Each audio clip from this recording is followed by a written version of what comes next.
Bonjour, bonsoir plutôt. Je fais cette vidéo le 10 décembre 2021, en quelque sorte pour fêter un grand événement. Pour la première fois, des sondages indiquent Macron vaincu à l'élection présidentielle de 2022, vaincu par la droite molle, c'est-à-dire par Valérie Pécresse. Donc je dirais que ça se fête. Et la première partie de la vidéo, ce sera le bilan du quinquennat Macron. Bilan hallucinant, extraordinaire, comme je pense bien vous en convaincre.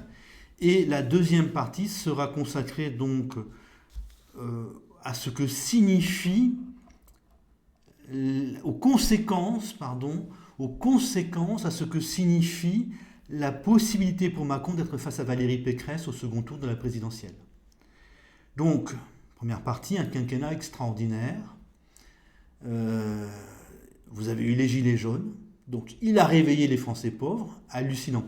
Macron arrive au pouvoir en 2017, il a détruit le Parti socialiste, il a affaibli la droite, il a montré que la candidate du Rassemblement national n'est pas à la hauteur. Il restait Mélenchon, Mélenchon trop à gauche pour arriver au pouvoir, mais assez impressionnant. Mélenchon qui se suicide idéologiquement après les élections législatives. Donc Macron, en gros, arrive au pouvoir et il n'y a personne autour de lui. En 5 ans, il a créé les Gilets jaunes. Il a réveillé la droite avec Zemmour. C'est ça, hein, il a commencé à réveiller la droite, en tout cas, avec Zemmour. On a eu le petit épisode de l'armée qui a bien râlé, c'est absolument hallucinant.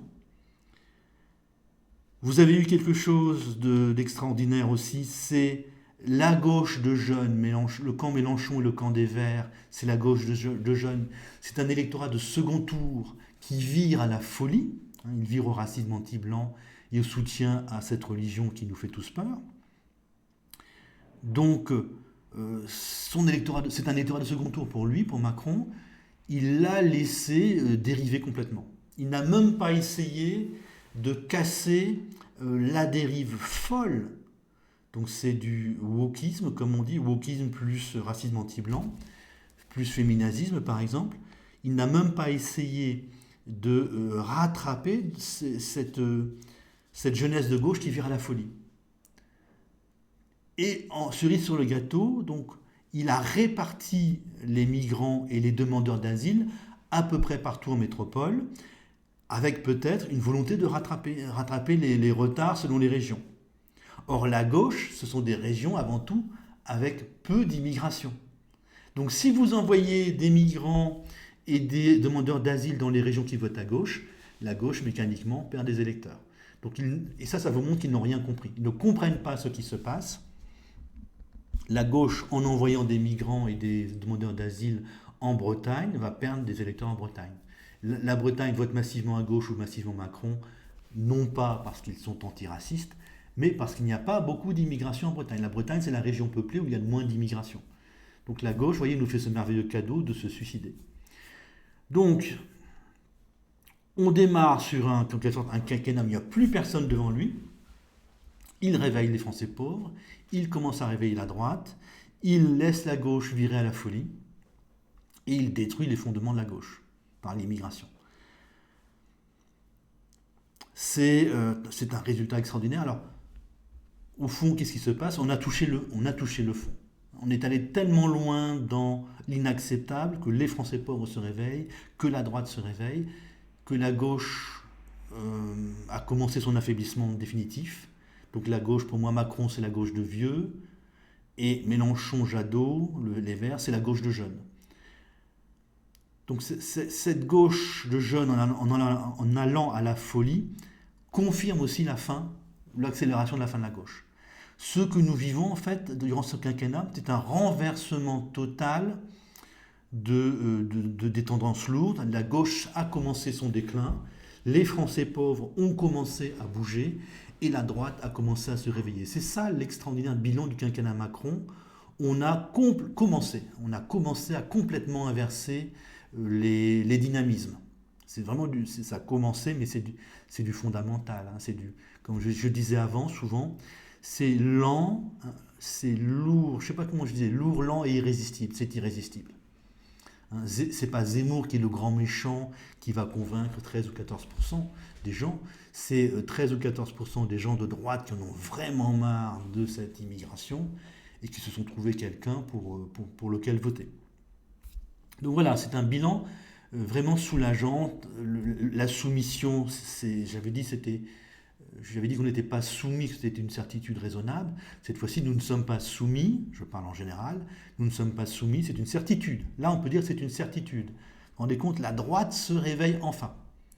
Donc un très très grand quinquennat pour les gens normaux, ça se réveille enfin. Et Macron, en fait, aura commencé l'enterrement, on pourrait dire commencer l'enterrement de la gauche. Hollande l'avait commencé, vous me direz. Hollande l'avait sérieusement commencé, je ne sais pas si on peut dire ça. Macron avait tenté de reprendre le flambeau en s'emparant du centre en plus. Et tout cet ensemble, centre et gauche, qui sont d'accord sur l'essentiel, mais bien est quand même occupé à mourir. C'est une très très grande nouvelle. En deuxième partie, donc on a l'émergence du candidat, de la candidate de la droite molle, qui peut arriver, qui a des chances maintenant dans les sondages d'arriver au second tour, et qui, si elle arrive au second tour, est donnée gagnante. C'est tout à fait nouveau, c'est extraordinaire. Alors bien évidemment, si Macron est face à Zemmour ou face à Le Pen, les deux derniers candidats n'ont aucune chance. Donc là, on a la possibilité d'avoir un second tour qui a une bonne chance de gagner face à Macron. Vous me direz c'est la droite molle, donc je vais vous montrer en quoi c'est intéressant. Je vais d'abord vous expliquer pourquoi Macron fait 25% dans les sondages. Beaucoup de gens disent que ça ne va pas, ça n'est pas possible. Je vais vous montrer en quoi c'est parfaitement logique. Tout du moins, je vais essayer avec... Ouais, j'ai fait des coups. Donc, dans le monde d'avant, on avait la droite molle, le Parti socialiste et le centre allié à la droite molle. Droite molle entre 20 et 25, le centre 10 points, il faisait 10 points depuis très longtemps, en temps ordinaire, et le PS entre 20 et 25. Macron arrive en 2017, il est soutenu complètement par le centre, il détruit le Parti socialiste, on doit avoir probablement 10 points des 20-25 du Parti socialiste qui ont voté Macron, et sans doute 2-3 points de la droite. Aujourd'hui, c'est la même chose. C'est la même chose. Le PS est à 5 ou 4. Donc Macron, c'est toujours les 10 points des centristes. C'est toujours au moins 10 points du Parti socialiste. On est déjà à 20. Et si vous comptez 2-3 points de la droite, ça fait 22-23. Et quand je vous ai dit au moins 10 points de l'ancien Parti socialiste sur les 20-25, comme le PS est à 5, même moins, vous comptez 12 points du PS qui viennent de l'ancien PS, 12 points plus 10 points, plus 2-3 points de la droite, vous êtes à 24-25. Le vote est parfaitement cohérent. Les gens de la droite molle peuvent aller vers les centristes ou vers Zemmour. Les gens du centre peuvent soit voter PS, soit voter droite molle au deuxième tour, par exemple, ou si le candidat du centre est particulièrement nul ou s'il n'est pas là. Les gens du PS peuvent voter au deuxième tour, soit vers les centristes, soit vers les Verts, ou Mélenchon un petit peu. Les électeurs de Mélenchon, normalement, ne voteront pas Zemmour. Les électeurs de la droite molle ne voteront pas Mélenchon.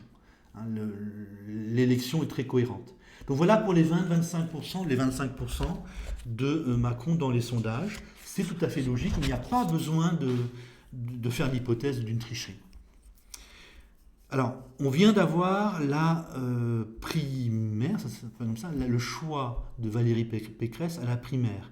Et elle a été choisie, peut-être en trichant, peut-être qu'il y a une affaire là-dessus, elle a été choisie par la droite, avec donc Ciotti qui a fait 40% au second tour et Pécresse 60% au second tour. Pécresse, une fois choisie par la droite molle, a gagné énormément de points dans les sondages. Là aussi, certains parlent de triche encore une fois, là aussi c'est parfaitement acceptable. Il n'y a pas besoin de faire l'hypothèse de la tricherie pour accepter cela. Et donc, très peu de jours après son investiture, elle est donnée dans certains sondages comme capable de vaincre Macron. C'est étonnant, hein, c'est étonnant, la droite molle capable d'être au second tour, c'est étonnant.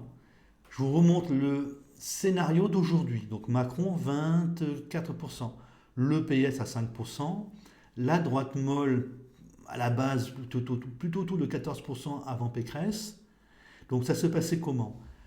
Normalement, le PS aurait pu manger des électeurs à Macron parce que Macron est particulièrement médiocre. Or, tout s'est bien déroulé pour Macron encore une fois. La candidate PS est tellement nulle que c'est le PS qui devrait donner 1%, les 5% du PS pourraient donner 1% à Macron. Au lieu de perdre 2-3%, il en gagnerait 1%. La droite molle est concurrencée par Zemmour qui lui prendra 4% normalement. Donc le scénario droite molle face à Macron avait encore moins de chances de se dérouler et je vous en avais parlé, je vous avais dit que ça devenait peu probable. Alors, cette fois-ci, je vous ai mis Le Pen assez loin de Zemmour. Ça, je me suis dit, donc ma nouvelle configuration, donc là je mettrai les Verts et Mélenchon. Le Pen, cette fois-ci, je mettrai assez loin de Zemmour, parce que tout ça, en fait, c'est des partis bobos. Le Pen, c'est un parti d'ouvriers, essentiellement. Donc il y a vraiment, même s'ils sont les moins éloignés de Zemmour, il y a vraiment une séparation encore avec l'électorat de Zemmour. Donc, alors même que la droite molle est concurrencée par Zemmour, et sérieusement concurrencée, qu'elle perdra 4 points, alors même que le candidat PS va plutôt renforcer Macron, eh bien cette droite molle a une bonne chance d'être au second tour. Et ça aura des conséquences très intéressantes. La droite molle, en gros, c'est les vieux. Macron, en gros, c'est les vieux. La droite molle, c'est les vieux de droite. Zemmour, je parle bien sûr en tendance, les tendances qui se dégagent. Zemmour, c'est les jeunes de droite. Macron, c'est les vieux de gauche et du centre. Et Mélenchon et Jadot, le candidat des Verts, c'est les jeunes de gauche. On a une séparation qui devient parfaite. La droite, c'est les régions qui ont porté la Révolution française. Le centre et la gauche, c'est les régions qui ont détesté la Révolution française. Je vais vous indiquer, j'ai oublié de le faire. Les Verts et Mélenchon. Je vais mettre Mélenchon en marron et pas.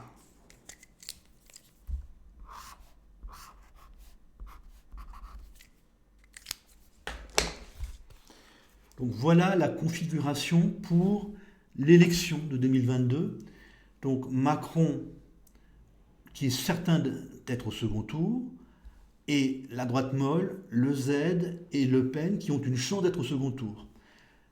Le Z, c'est la jeunesse de droite. Le Pen, c'est des ouvriers qui en ont vraiment marre de l'immigration, entre autres. Le PS, c'est la droite de vieux comme Macron, c'est très très proche de Macron. Les Verts et Mélenchon, c'est les jeunes de gauche. Donc les Verts et Mélenchon, c'est un électorat de second tour pour Macron, ainsi que le PS. Et le Z, c'est un électorat de second tour pour la droite molle, et peut-être les électeurs de Le Pen. Donc, quand on a Macron contre Zemmour, ou Macron contre Le Pen, on a en fait tous les vieux, la droite molle va appeler à voter Macron, on a tous les vieux, plus la gauche de jeunes, contre le Z ou contre Le Pen.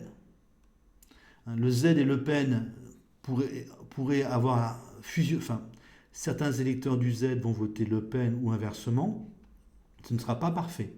Donc vous avez, en cas de second tour, Macron, le Z ou Macron, Le Pen, tous les vieux, plus la gauche de jeunes, contre le Z ou contre Le Pen. Et ce second tour, ce sera simplement les méchants fachos.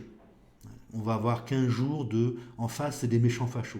Ça ne présentera aucun intérêt. Et le Z ou Le Pen sont sûrs de perdre. Face à tous les vieux et face, je parle en tendance toujours, face à tous les vieux et face à la jeunesse de gauche, la jeunesse de droite ou les ouvriers qui n'en peuvent plus seront minoritaires. Par contre, si on a un second tour droite molle Macron, en fait c'est des vieux des régions de droite, des régions qui ont porté la Révolution française, face à des vieux qui ont refusé, face à des vieux du centre et de gauche, donc face à des vieux, des régions qui ont refusé la Révolution française. Et là, vous aurez un clivage. Vous aurez un clivage, donc ce qui sera intéressant, c'est que cette droite molle a pas mal de chances de gagner. Et vous avez un vrai clivage à la base déjà.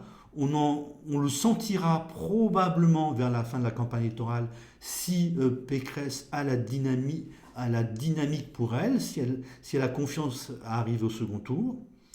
Et par contre, les 15 jours du second tour, là, risquent d'être très intéressants. Parce que Macron, lui, va chercher à être élu en plus par le PS, bon ça ne changera pas grand-chose, mais par les Verts et par Mélenchon, le camp des Verts les électeurs des Verts et de Mélenchon. Et la droite molle, elle, sera obligée de séduire les électeurs du Z et peut-être les électeurs de Le Pen. Si elle veut gagner, si Pécresse veut gagner la présidentielle, il me semble qu'elle est obligée de faire ça. Qu'elle ne peut pas essayer de séduire les vieux qui vont voter Macron. Et Macron, c'est pareil, il va faire appel à cette gauche de jeunes qui a viré à la folie.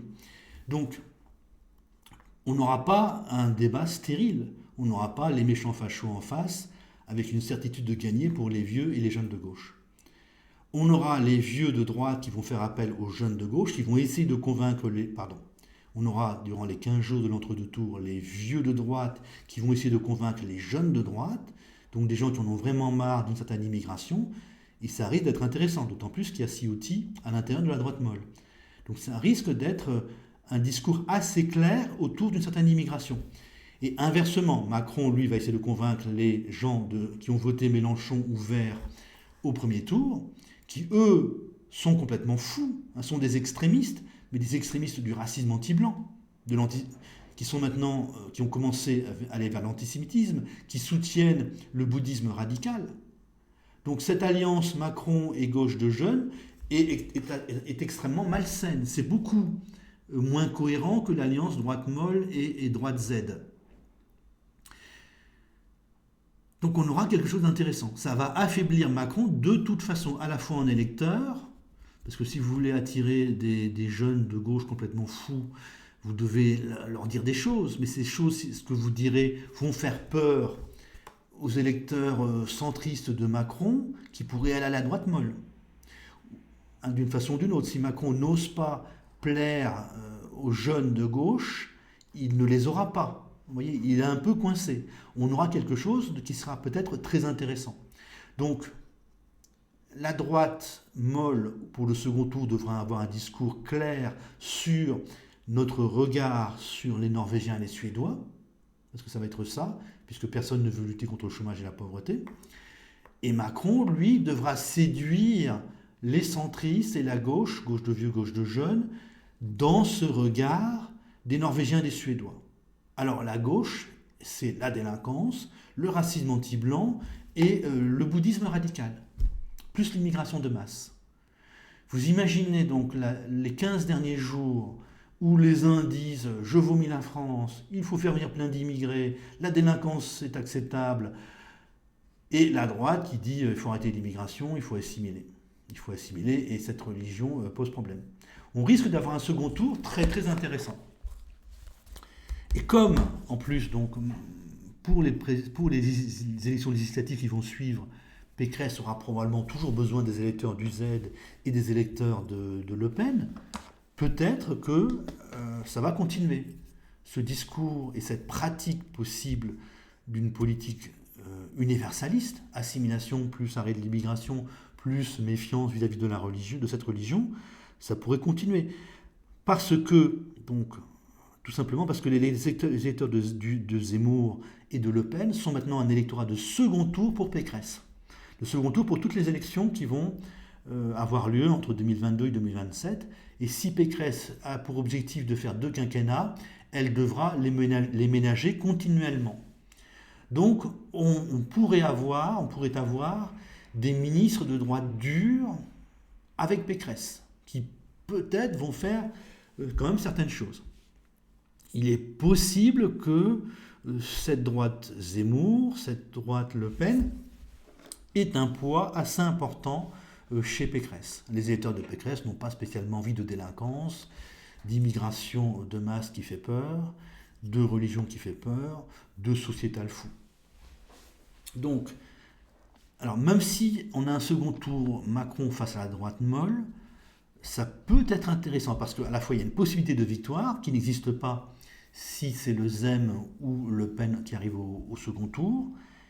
Et même si Pécresse gagne, elle aura tellement besoin, comme électeur de second tour, des électeurs du Z et de Le Pen, qu'ils auront peut-être bien, ça me paraît assez probable, une influence assez importante. Et que nous pourrions vraiment être dégagés, commencer à se dégager pas mal autour alors, du sociétal et de l'immigrationnisme de la gauche. Un chômage, pauvreté, non, il ne faut pas espérer grand-chose. Salut!